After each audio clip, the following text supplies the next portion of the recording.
Terima kasih. Assalamualaikum dan selamat malam. Apa khabar peminat-peminat sukan? Kita bertemu sekali lagi dan malam ini untuk tahun baru 2015, walaupun set kita tidak lagi berwajah baru, insya-Allah coming soon, tetapi perkembangan sukan tempatan pastinya kami akan terus bawakan kepada anda untuk kita terus perhalusi, untuk kita terus bincangkan, untuk kita terus dalami apakah masalah-masalah yang sedang melanda sukan negara, khususnya untuk Malaysia. Baik, malam ini kita nak bincangkan satu topik yang saya kira ramai sekali pemerhati dan juga peminat-peminat sukan bola sepak mula memperkatakan pada ketika saingan Liga Tempatan akan bermula, tetapi cerita-cerita sebegini kembali kedengaran dan ini sedikit sebanyaklah mungkin boleh mengganggu-gugat perjalanan Liga Bola Sepak Tempatan yang diharapkan akan terus melonjak untuk menjadi salah satu liga yang boleh dikagumi khususnya di rantau Asia Tenggara ini. Baik, apa yang nak kita bincangkan dan siapakah tetamu kita malam ini? Elok juga kalau kita susuri dulu laporan untuk topik malam ini.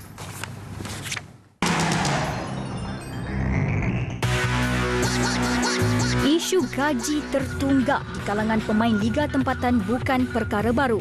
Sejak era profesional diperkenalkan pada tahun 1992, masalah tunggakan dan soal pembayaran gaji bagaikan satu kebiasaan yang sukar dilangsaikan tanpa mengambil kira soal keperluan yang sangat penting. Kini melalui Persatuan Bola Sepak Profesional Malaysia dikatakan mampu menjadi pembela nasib pemain-pemain bola sepak yang beraksi di bawah Liga Malaysia. Kami dah cuba untuk selesaikan benda ni luar daripada FNILA untuk persetujuan bersama, untuk persetujuan win-win situation dengan Persatuan Bola Sepak Perlis, tetapi menemui jalan buntu. So kita cuba lagi dengan cara yang berhemah lah, pergi FAM untuk dapatkan feedback apa semua.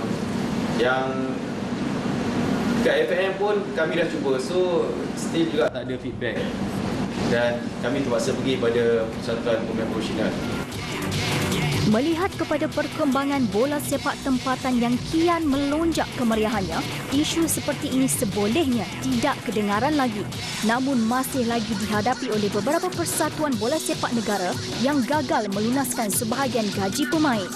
Sejauh mana tindakan Badan Induk Bola Sepak Negara FAM? Perbincangannya sebentar lagi.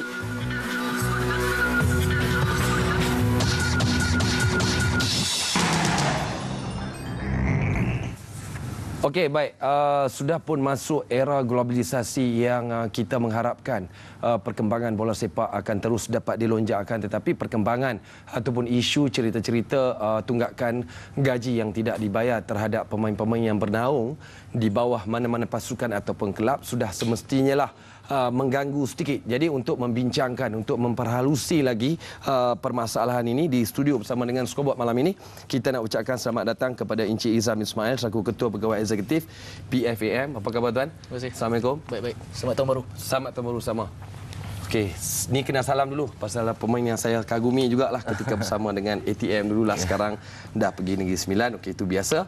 Encik Rizal Zamri Yahya, Timbalan Presiden PFAM. Ya, saya. Okey, bila mana kita nak bercakap tentang isu ini di bawah Persatuan Pemain Bola Sepak Profesional Malaysia yang sudah pastilah diharapkan mampu untuk membela nasib-nasib pemain. Ramai sekali peminat-peminat bola sepak mula memperkatakan kita dah nak masuk satu era yang kita mengharapkan ada perubahan, tetapi permasalahan ini tetap berlaku. Tetapi mungkin sebagai mukadimahnya lah, mungkin Encik Izam boleh perhalusi apakah yang dimaksudkan dengan PFAM yang mungkin ramai peminat bola sepak yang nak tahu sebenarnya. Okey, Persatuan Pemain Bola Sepak Profesional di Malaysia ini sebenarnya bukanlah satu perkara yang baru di dalam arena bola sepak di Malaysia, sebab persatuan ini telah ditubuhkan pada tahun 2009. Tetapi atas sebab-sebab tertentu persatuan ini terpaksa digantung pendaftarannya di bawah Akta Pembangunan Sukan 1997, dan sebabkan itu satu pasukan baru yang diketuai oleh saudara Harudin Omar sebagai presiden PFAM yang baru bersama dengan saya dan juga tim PFAM, kita menubuhkan semula dan juga mendaftarkan semula PFAM di bawah Akta Pembangunan Sukan yang baru. Dan disebabkan itu kita melihat pergerakan PFA Malaysia ini lebih vibrant, lebih dynamic, tetapi visionnya sama. iaitu kita nak membela kebajikan pemain di Malaysia, menjadikan profesion pemain bola sepak di Malaysia ini lebih dihormati. Disebabkan itu kita mengharapkan sokongan dan penyertaan semua pemain bola sepak profesional di Malaysia. Dan disebabkan itu saya sangat yakin dengan kepimpinan yang ditunjukkan oleh saudara Hairudin Omar sebagai presiden dan juga saudara Rizal Zamri Yahya sebagai timbalan presiden PFAM, kita mampu untuk membawa profesion pemain bola sepak ini ke tahap yang lebih tinggi, yang lebih dihormati. Okey, baik. Saya juga nak ucapkan tahniahlah kepada Hairudin Omar walaupun dipahamkan akan bersama kita. Tapi kita bagi Hairudin Omar berehatlah. Yalah, banyak peluang-peluang sahabatan. Okey. Baik, Rizal, saya tak mau tanya lagi Rizal sebagai timbalan, tetapi barangkali mungkin boleh berkongsi sedikit pengalaman. Pernahkah Rizal berada pada situasi tidak pernah dibayar gaji ataupun mengalami tunggakan gaji? Setakat ni saya belum pernah mengalami tentang permasalahan tak membayar gaji ni, tapi saya boleh sebagai seorang pemain juga yang sudah berkeluarga, saya memahami situasi kalau player tidak mendapat gaji. So macam manusia yang lain juga, kita terpaksa menanggung perbelanjaan harian dengan persekolahan anak-anak. So ini satu yang boleh membebankan kepada pemain sendiri. So secara automatiknya tidak boleh bagi komitmen 100% pada latihan ataupun game. Jelas tumpuan dan fokus itu agak lari. Baik, sebelum saya pergi pada Encik Izam, apa agaknya yang menyebabkan persatuan ataupun kelab tidak dapat melunaskan gaji pemain itu? Adakah disebabkan oleh dana persatuan itu tidak mencukupi ataupun saluran dan bantuan yang diberikan oleh Badan Induk Bola Sepak Negara FAM itu tidak mencukupi? Saya rasa pengurusan, maksudnya sebelum satu tim tu hendak di satu season tu sebelum start, so dia mesti ada planning bajet berapa and then gaji punya player berapa, so dia ada bajet tahunan dia. Bermakna pengurusan, kalau pengurusan tak betul, itu yang membuat efek pada tentang pembayaran gaji ni. Okey, baik. Dengan adanya PFAM ni kita mengucapkan terima kasih jugalah mungkin on behalf of pemain-pemain yang sedang beraksi ketika ini sudah pastilah merasakan bahawa nasib mereka boleh terbela. Okey, kita faham fungsi PFAM ini adalah untuk membela nasib mereka yang mungkin teraniaya lah kita katakan ataupun yang mungkin tidak mendapat gaji dalam certain waktu. Tetapi sejauh mana the power of PFAM ini untuk membantu pemain-pemain yang sedang beraksi dalam liga tempatan? Sangat kuat. Ya. Kita selama ini kita underestimate the power of the players. Ya. The voice of the players, kita selalu merasakan kuasa pemain ini tidak begitu besar. Ya. Sebenarnya kita di Malaysia ini, kita mahu melihat bola sepak di Malaysia ini benar-benar profesional. Ya. Kita perlu akui bola sepak di Malaysia bukan lagi hobi. Ia adalah satu industri. Dan apabila kita bercakap mengenai menjadikan bola sepak itu satu industri, kita perlu lebih profesional. Profesional ini dari semua aspek, ya? Dari segi urus tadbir, dari segi mentaliti dan dari segi semua aspek. Dan sebagai itu kita merasakan apabila kita bergelar sebagai pemain bola sepak profesional, kita perlu betul-betul profesional. Dan sebagai itu kita mahu ada domino effect. Ya? Apabila pemain profesional, pengurusan juga profesional. Apabila pengurusan profesional, bola sepak di Malaysia ini akan lebih profesional. Dan sebagai itu kuasa pemain ini sangat-sangat besar. Apabila kita jadikan ataupun kita lihat pemain ini tidak mempunyai apa-apa kuasa, suara mereka disekat, gaji mereka tidak dibayar, karier mereka tidak dihormati, saya rasa bola sepak di Malaysia ini masih jauh ke tahap profesional. Okey, baik. Nak tanya dulu, Rizal, setakat ini berapa pemain-pemain yang sudah mendaftar di bawah PFAM ini? Saya rasa ada dalam 300 lebih pemain yang berdaftar sekarang ni. Dan pada tahun ni, adakah itu satu jumlah yang dirasakan tidak begitu mencukupi ruang lingkupnya, kerana kalau diperhatikan jumlah pasukan yang beraksi banyak tetapi yang mendaftar itu hanya sebilangan kecil. Sekarang ni untuk tahun 2016 ni, PFAM akan mula bergerak ke setiap negeri dan setiap kelab, menerangkan kepada pemain tentang pewujudan PFAM ni sendiri, tentang kebaikan, tentang faedah yang pemain-pemain sendiri yang akan dapat daripada PFAM ni. So pada saya ini lebih menyedarkan kepada pemain tentang kebaikan yang pemain sendiri akan dapat apabila berdaftar dengan PFAM. Okey, baik. Izam, kalau kita perhatikan, adakah dengan tertubuhnya PFAM ni sejak 2009 adalah signal yang sangat jelas untuk persatuan bahawa mereka berada dalam situasi bahawa kalau tidak melunaskan gaji pemain, mereka berada dalam situasi yang mungkin boleh menyebabkan mereka dibawa ke muka pengadilan. Tetapi sejauh manakah keadaan dan situasi ini disedari oleh persatuan dan juga kelab-kelab bola sepak? Saya rasa ini merupakan satu cabaran bagi PFAM untuk menjadikan semua orang lebih sedar tentang akibat sesuatu tindakan. Ya. Kadang-kadang kita tidak memahami situasi sebenar ataupun bagaimana untuk menjadi satu badan ataupun menjadikan satu industri ini profesional.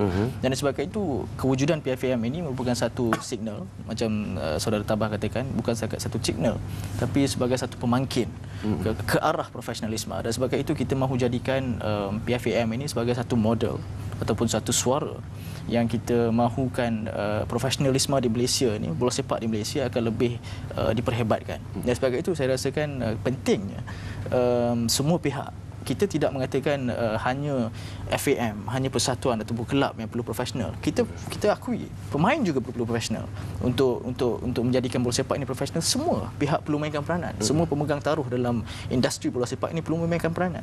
Penyokong perlu profesional, pengadil perlu profesional, persatuan, kelab perlu profesional, FAM perlu profesional. Dan akhirnya kalau kita semua faham apa erti profesional dan kita bersedia untuk berubah menjadi profesional, saya rasa itu satu indikator yang baik untuk kita ke arah profesionalisme dalam bola sepak kita. Okey, Rizal sebagai timbalan sudah pastilah terpaksa dan juga sibuk. Selain di padang, sudah pastilah terpaksa juga mendapat maklum balas daripada pemain-pemain yang berdaftar, masalah dan sebagainya. Setakat inilah soal pembayaran gaji khususnya yang baru kita dengar yang melanda Persatuan Bola Sepak Negeri Perlis. Adakah ini sesuatu yang sangat mengejutkan ataupun sesuatu perkara ini kembali berlaku dan perlu diambil satu tindakan yang lebih tegas bagaimana?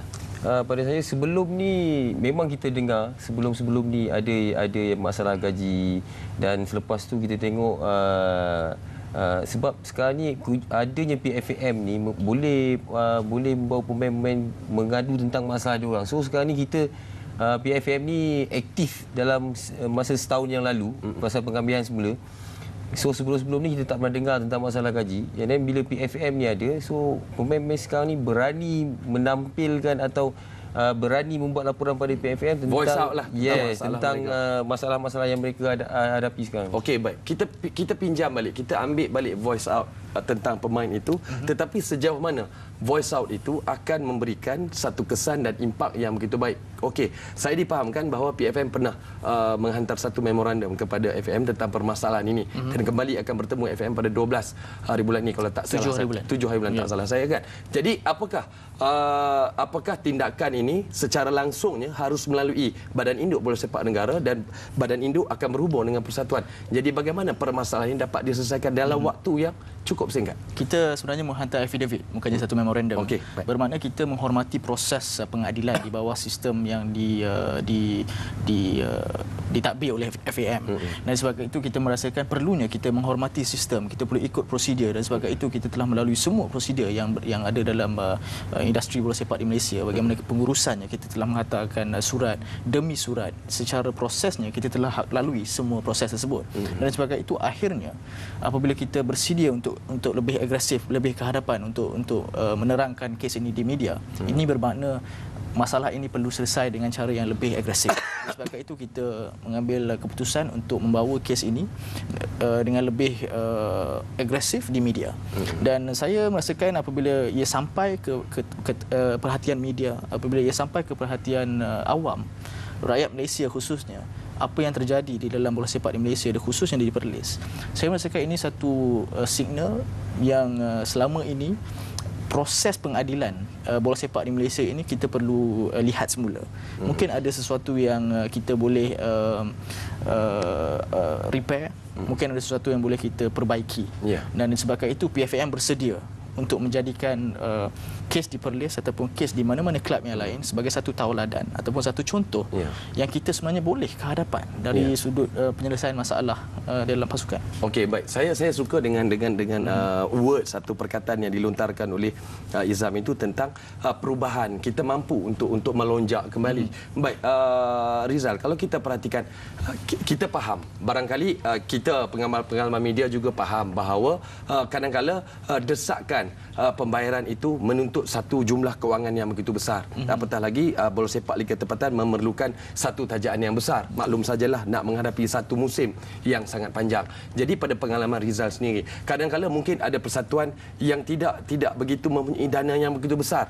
Baiklah kalau kita katakan JDT umpamanya, Kelantan umpamanya, Selangor umpamanya yang mungkin memiliki dana yang begitu besar dan jumlah itu untuk membayar gaji pemain tidak pernah timbul, tidak pernah terkeluar daripada lunas-lunas yang telah pun ditetapkan. Jadi pada pandangan Rizal sendiri, kalau kita nak sekarang ini menyelesaikan satu masalah, PFAM, FAM dan Persatuan Negeri duduk satu meja berbincang bagaimana agaknya untuk kita mengambil satu jalan bahawa soal pembayaran gaji ini tidak akan timbul lagi selepas ini. Mungkin FAM boleh memberi lebihan dana kepada setiap persatuan. Pasal sekarang ni kita tengok pun player-player rata-rata mempunyai gaji yang tinggi. Jadi dana yang dikeluarkan oleh FAM itu sepatutnya lebih, orang cakap lebih berbaloi pada persatuan untuk mentadbir dia punya persatuan dalam jangka masa yang panjang, 1 tahun. Okey, mungkin Izan nak tambah. Betul, mungkin FAM perlu lebih peka tentang pengagihan wang kepada semua persatuan dan juga kelab yang bertanding di bawah liga di FAM, dan saya juga merasakan urus tadbir persatuan dan juga kelab perlu lebih profesional, ya. Kita perlu lebih menuju ke arah penswastaan liga tak lama lagi, dan kita perlu menswastakan juga mentaliti pentadbiran persatuan dan juga kelab. Kita perlu ada situasi di mana semua persatuan dan kelab berlumba-lumba nak mencari dana, berlumba-lumba lebih profesional, menjadikan kelab, you govern a club like you govern a company. So that kita akan lebih commercially viable, industri kita akan lebih berkembang. Okey, bolehkah kalau saya katakan begini bahawa sejak liga kita profesional 1992 tetapi kita tidak berada dalam satu ruang lingkup yang professional for everybody. Everybody tidak take it as a professionalism dalam soal bekerja, dari segi urus takbir, dari segi tindakan, dari segi berbagai perkara yang difikirkan untuk kemajuan bola sepak negara. Jadi kenapa agaknya perkara masih berlaku? Adakah certain part yang kita masih lag dalam beberapa perkara sehingga perkara ini sering timbul hingga 2015? Kita perlukan ada satu anjakan paradigma, ya. Kita perlu ubah mentaliti kita dari sudut layanan ataupun bagaimana kita melayan pemain profesional.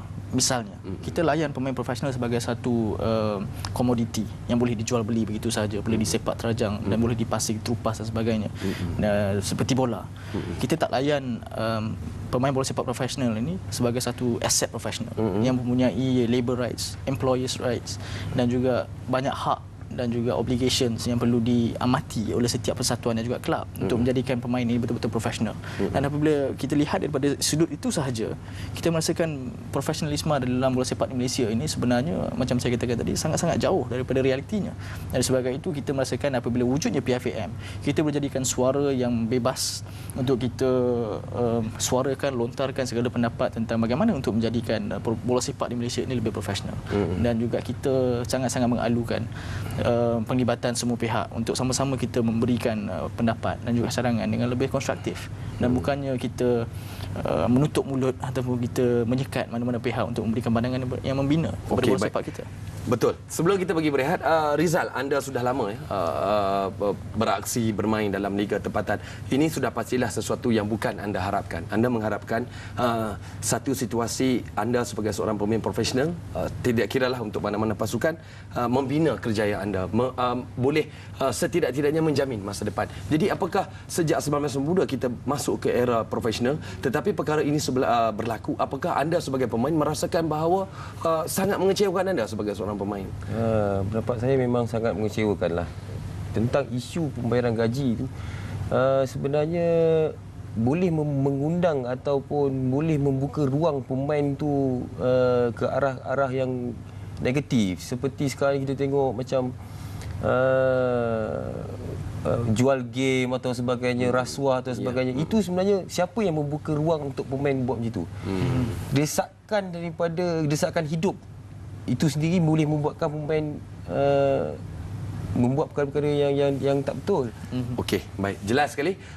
Sepanjang saya berada di seat inilah, hampir 8 tahun inilah malam yang saya kira pemain sudah tampil untuk memberikan satu kenyataan bahawa bola sepak negara harus ada satu perubahan, harus ada satu paradigma untuk menjadikan Liga Bola Sepak Tempatan lebih profesional seperti apa yang dilakukan oleh JDT umpamanya. Baik, kita berehat dulu seketika, kita dengarkan apa pula pandangan pemain-pemain yang berada di luar daripada skor malam ini. Kita akan kembali lagi sebenarnya, jangan ke mana-mana. Kita dah pun dalam liga profesional sungguh lama pada tahun 1992. So isu-isu gaji tidak dibayar dan tidak mengikut kontrak ini adalah memalukan kita, dan kita ni memang diperhatikan oleh banyak negara, ya, terutama sekali banyak pemain foreign yang datang ke sini, dan apa yang mereka dapati masih lagi ada isu gaji tidak dibayar. Kita dah masuk era profesional. Masuk profesional, kita kena gaji, kita kena bayar punctual, baru player akan main bermati-matian. Cuma kecewa lah ada, sebab ada lagi benda-benda yang macam ni, sebab kita dah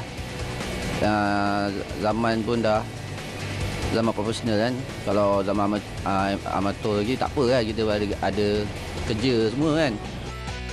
Masih lagi ada masalah pembayaran gaji, tunggakan gaji. Bagi saya sebenarnya benda-benda ni sebenarnya dah lama kita perlu selesaikan, dan kita dah tahu persediaan kita untuk membina sebuah tim memerlukan dana, memerlukan bajet yang besar. So daripada situ bagaimana kita harus memulakan perancangan daripada mula untuk mendapatkan dana dan perancangan awal untuk membina sebuah pasukan yang baik. Memang ada berlaku lagi pembayaran gaji yang lewat. Ini berlaku di antara pasukan Perlis terutamanya. Sepatutnya fenomena ini tidak boleh berlaku, kerana dalam bola sepak profesional, persatuan ataupun management perlu lebih merancang teratur untuk memastikan pengurusan kewangan mereka berada di landasan yang betul. Okey, baik, terima kasih. Kita kembali secara langsung kami bawakan kepada anda dua watak penting di sebalik membela nasib pemain-pemain di bawah Persatuan Pemain Bola Sepak Profesional Malaysia ataupun PFAM. Izam Ismail, Ketua Pegawai Eksekutif, dan juga Rizal Zamri Yahya, Timbalan Presiden PFAM, yang mana presidennya adalah Hairudin Omar yang sekarang ini difahamkan sedang bercuti dan berehatlah barangkali, ya, atau menuntut kita malam. Terima kasih Hai-O. Okey, baik, kalau kita dah pun bincang permasalahan yang berlaku. Kita dah bincang bagaimana untuk kita menjadikan atau membela nasib-nasib pemain itu. Tetapi untuk harapan pemain-pemain sudah pastilah yang berdaftar, sandaran utama mereka, harapan dan impian mereka sudah pasti di bawah bumbung PFAM. Jadi apakah agaknya langkah-langkah selepas ini untuk terus memantapkan PFAM khususnya? Kita akan memulakan siri jelajah PFAM. Kita akan pergi ke setiap persatuan juga kelab di Malaysia untuk kita lebih dekat dengan pemain. Kita akan berjumpa dengan pemain dan juga kita akan menerangkan apakah aktiviti dan juga apakah visi dan misi PFAM untuk tahun-tahun yang mendatang. Dan juga kita perlu sedar antara satu cabaran PFAM dan juga cabaran bola sepak di Malaysia ini adalah pendidikan, education. Ya, disebabkan itu kita di PFAM telah merangka program-program untuk kita mendidik pemain, terutamanya dari segi kontrak, dari segi hak mereka di bawah undang-undang, dari segi bagaimana mereka berkomunikasi di media, bagaimana mereka benar-benar untuk menjadi profesional, dan kita akan mendidik mereka. PFAM akan mengambil cabaran ini untuk kita lebih menjadikan pemain di profesional, dan kita akan mulakan dengan lebih agresif di permulaan season ataupun musim baru Liga Malaysia yang akan datang, dan kita mengharapkan, kami sangat-sangat mengharapkan penglibatan dan juga sokongan semua pemain profesional di Malaysia. Kita perlu bersatu, semua pemain perlu sedar yang PFAM adalah bumbung, PFAM adalah rakan, PFAM adalah guru, PFAM sahabat adalah juga, sahabat, kaunselor sebagainya, peguam. Kita adalah satu keluarga, dan keluarga besar kita ialah pemegang taruh bola sepak di Malaysia. Dan untuk menjadi profesional, kita perlu mulakan dengan diri kita. Dan sebab itu saya, setiap kali saya berjumpa dengan pemain, saya menitik beratkan isu profesionalisme, isu pendidikan, isu-isu off the field, ya, supaya pemain bola sepak di Malaysia ini lebih dihormati oleh rakyat Malaysia. Okey, baik. Rizal masih lagi beraksi selain daripada sibuk sebagai seorang timbalan presiden di PFAM. Jadi bagaimanakah ketika anda mungkin ada perlawanan dan sebagainya, ada tak pemain-pemain yang datang kepada Rizal dan bertanya bagaimana agaknya untuk menjadi ahli ataupun apakah yang boleh membela nasib saya sebagai seorang pemain? Ada. Saya sentiasa berhubungan dengan rakan-rakan seperjuangan yang lain di kelab-kelab atau di di negeri-negeri yang lain tentang PFAM ni, dan segala apa permasalahan orang akan saya cuba selesaikan dengan PFAM sendiri. So saya tak pernah memilih mana-mana pemain untuk mengadu masalah dia orang apa. Selagi dia bermain di liga profesional kita, dia berhak mengadu apa saja masalah kepada PFAM. Okey, baik. Sejak ditubuhkan pada tahun 2009, saya pasti sebelum itu tidak ada PFAM ataupun mana-mana badan untuk membela nasib pemain. Selepas ditubuhkan, bagaimana agaknya reaksi daripada Persatuan Bola Sepak Negeri ataupun kelab-kelab terhadap PFAM sendiri? Adakah mereka merasakan bahawa kita sudah ada satu badan yang mungkin membela nasib mereka, tetapi dalam pada keadaan itu pun masih lagi ternampak terserlah ada pemain-pemain yang masih lagi mengalami masalah. Bagaimana? Saya rasa banyak persatuan yang memberi tanggapan ataupun memberi reaksi positif kepada penubuhan PFAM, dan saya rasakan apa yang kami lakukan di PFAM sebenarnya mempunyai satu tujuan yang sangat-sangat baik untuk bola sepak di Malaysia. Kenapa mau halang apabila kita mahu ke arah profesionalisme? Kenapa ada tangan-tangan yang cuba untuk memberhentikan usaha kami? Dan sebenarnya penubuhan PFAM ini adalah hasil daripada titik peluh dan juga kerja keras daripada Saudara Hairudin Omar dan juga tim PFAM, dan juga mendapat sokongan daripada FAM sendiri apabila Datuk Hamidin memberikan surat sokongan ke arah penubuhan PFAM, dan ini saja menjadi satu signal ataupun indikasi yang positif apabila kita mempunyai persatuan pemain bola sepak dan juga badan ataupun persatuan bola sepak Malaysia bersatu. Kita akan lihat perubahan yang positif, dan kita mengharapkan hubungan profesional ini akan terus mekar, dan supaya kita dapat lebih mencorak ataupun lebih maju, kita boleh lebih banyak kemajuan boleh kita cipta bersama. Okey, bagaimana pula dengan Badan Induk Bola Sepak Negara FAM? Adakah satu hubungan yang begitu baik dengan PFAM, usaha untuk terus melihat apakah masalah-masalah yang berlaku dan dapat diselesaikan dengan seberapa segera? Secara hubungan profesional ni kita sangat-sangat positif ya hubungannya, kerana kita di PFAM kita mempunyai jabatan undang-undang kami sendiri, dan kita juga sangat-sangat rapat hubungan kami dengan jabatan undang-undang FAM, dan kita selalu berkomunikasi dan juga kita mempunyai hubungan profesional yang sangat-sangat baik. Dan sebab itu banyak masalah sudah selesai ya di bawah pemerhatian dan juga di bawah pentadbiran PFAM bersama dengan FAM yang banyak memberikan kerjasama yang positif, dan saya merasakan isu di Perlis ini hanya satu isu yang sangat-sangat serius. Banyak sebenarnya isu-isu dan banyak-banyak kes yang kita telah selesaikan bersama melalui hubungan profesional yang sangat-sangat baik bersama dengan FAM, dan saya sangat-sangat berterima kasih kepada FAM kerana memberikan kerjasama yang sangat-sangat baik. Okey, baik. Itu memang tugas FAM lah, kita mengharapkan begitu. Baik, saya harus adil lah dengan peminat-peminat, dengan penonton-penonton malam ini yang sempat menghantar mesej kepada saya.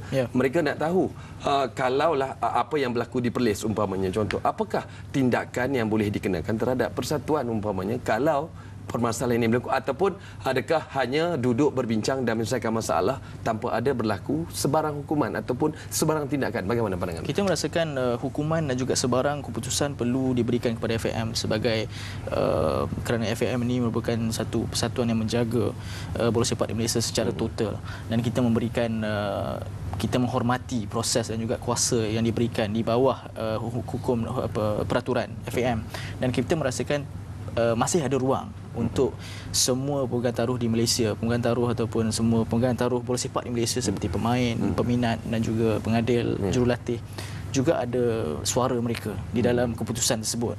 Dan kita cuba untuk mengharmonikan proses penyelesaian masalah ataupun proses decision making di dalam FAM, dan sebagai itu kita mahu membuka ruang ataupun supaya kita sebagai pemain profesional mempunyai suara di dalam decision making ataupun keputusan-keputusan yang bakal dibuat oleh FAM, dan kita sangat-sangat bersedia sebenarnya untuk terlibat, dan kita mengharapkan FAM juga positif untuk menerima kami di dalam keluarga bola sepak di Malaysia. Okey, baik, itu yang kita harapkan. Okey, Rizal, apakah sudah ada perancangan-perancangan selain daripada sedang menyelesaikan masalah-masalah tunggakan gaji pemain dan sebagainya? Apakah perancangan-perancangan yang sudah disusun bersama dengan HIO barangkali untuk PFAM sendiri untuk musim 2015 ini?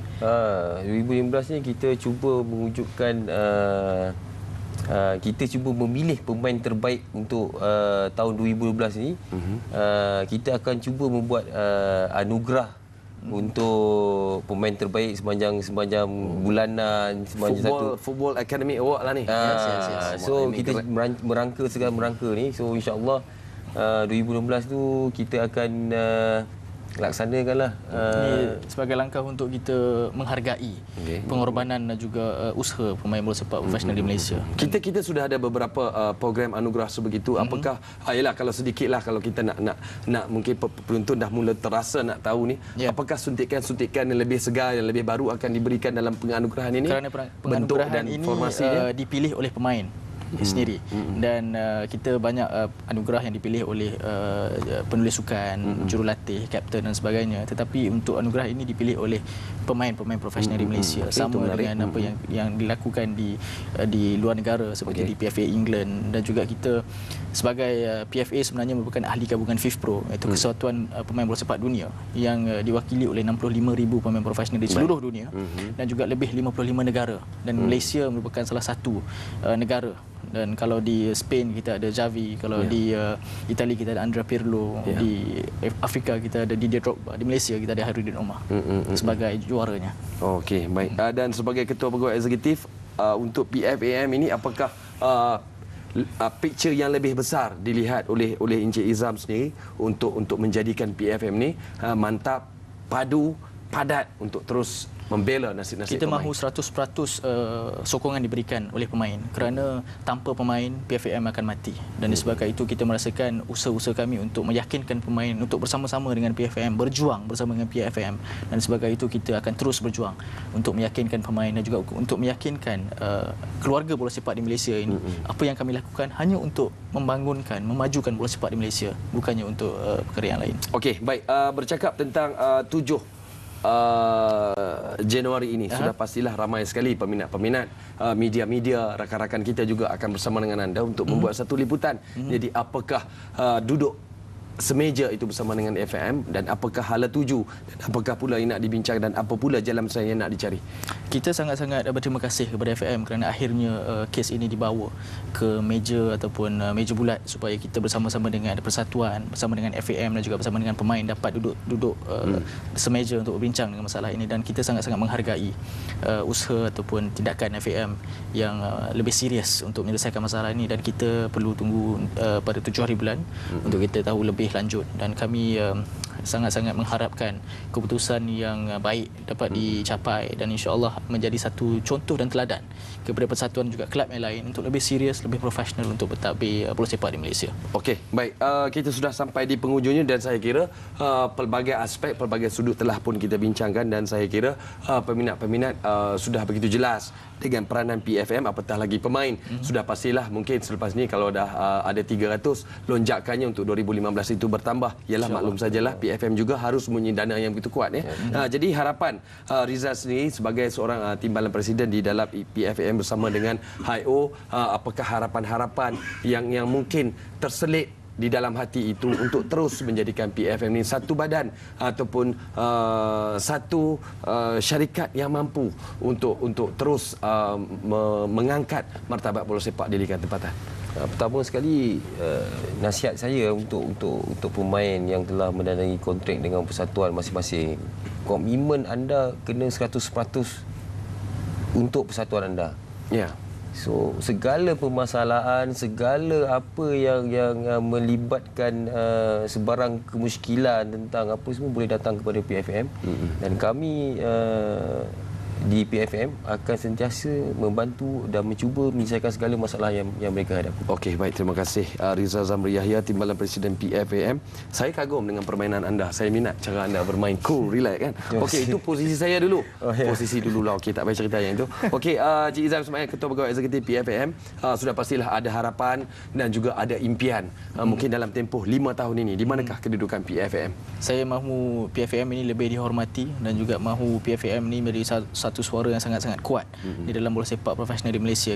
Kerana kita perlu akui bola sepak tanpa pemain akan menjadikan bola sepak itu bukan bola sepak. Ya, dan kita perlu akui status pemain bola sepak profesional di Malaysia ini perlu dihormati, dan PFAM akan terus berjuang untuk we earn the respect of the people. Okey, baik. Syukur alhamdulillah malam ini satu perjalanan perbincangan yang cukup sempurna dan kita mengharapkan bahawa pentas bola sepak negara khususnya nasib-nasib pemain yang beraksi di bawah mana kelak ataupun persatuan akan terus dapat dibela, dihormati dan diletak sebagai satu ikon kepada adik-adik yang sedang membina semangat menjadi pemain seperti mereka. Baik, terima kasih kepada Encik Izam Ismail, Ketua Pegawai Eksekutif PFAM, dan juga Encik Rizal Zamri Yahya, Timbalan Presiden PFAM. Di mana saja pasukan anda beraksi, all the best. Ya, insyaAllah kita jumpa lagi. Selamat tahun baru kepada anda berdua. Dan anda di rumah jangan ke mana-mana. Sebelum kita berehat, kita nak saksikan pertandingan Bina Badan Mr. ACT yang sudah pun berlangsung minggu lalu. Dan selepas itu kita berehat dan kembali lagi. Sepanjang jangan ke mana-mana. Seramai 500 penyertaan atlet bina badan dari seluruh negara bersaing bagi merebut gelaran Mr. ACT, Anjuran Pertubuhan Kebajikan Arah Cemerlang Terbilang Malaysia yang telah berlangsung di Stadium Badminton Ceras Muhammad Noor Shukri Nasir dari Ampang berjaya menunjukkan persembahan yang terbaik di hadapan juri dan juga penonton, sekaligus berjaya muncul juara Mr. ACT 2014 bagi kategori atas 80 kg buat kali ketiga berturut-turut. Saya telah menjalani latihan yang agak keras dan diet yang agak keras dalam masa 4 ke 6 bulan. Bermula sebelum puasa hari itu, saya dah start menjalani latihan dan diet untuk tujuan untuk masuk Mr. ACT. Menariknya kali ini ACT Malaysia menambah satu kategori iaitu Mr. ACT Best of the Best Open yang turut menerima penyertaan daripada jago bina badan dunia kali ke-10 iaitu Sazali Samad. Dalam kategori tersebut, Sazali muncul juara mengatasi peserta yang lain. Sebelum penutup tahun saya dapat lagi title untuk Mr. ACT yang tak pernah saya masuk selama ini lebih 10 tahun. Tak pernah saya menyertai di Kuala Lumpur atau Malaysia. Inilah kali jumpa pertama kali saya dapat mencipta sejarah, kata kan, walaupun dalam di Kuala Lumpur pun, tapi semua peserta semua terbaik bagi saya. Muhammad Noor Shukri, Kumar dan sebagainya, mana masing-masing ada potensi yang bagus bagi saya. Penganjuran buat kali ketiga ini mendapat sambutan yang menggalakkan daripada peserta dan juga penonton yang hadir. Melebihi 5,000 penonton bagi menyaksikan sendiri pertandingan ini. Ini menunjukkan sukan bina badan semakin mendapat tempat di kalangan peminatnya yang tersendiri. Selain itu, tujuan utama ialah untuk mencari bakat-bakat muda untuk pelapis dunia sukan bina badan. Sekarang ni ramai remaja, kalau kita tengok semua akan pergi ke gym. So tak salah bagi Pertubuhan ACT Malaysia menganjurkan satu sukan bina badan untuk kita kumpulkan bakat-bakat baru yang boleh dipilih oleh KBS untuk naikkan mereka pergi ke peringkat yang lebih tinggi, ke Asia, ke luar negara, untuk menyambung legasi-legasi yang akan bersara.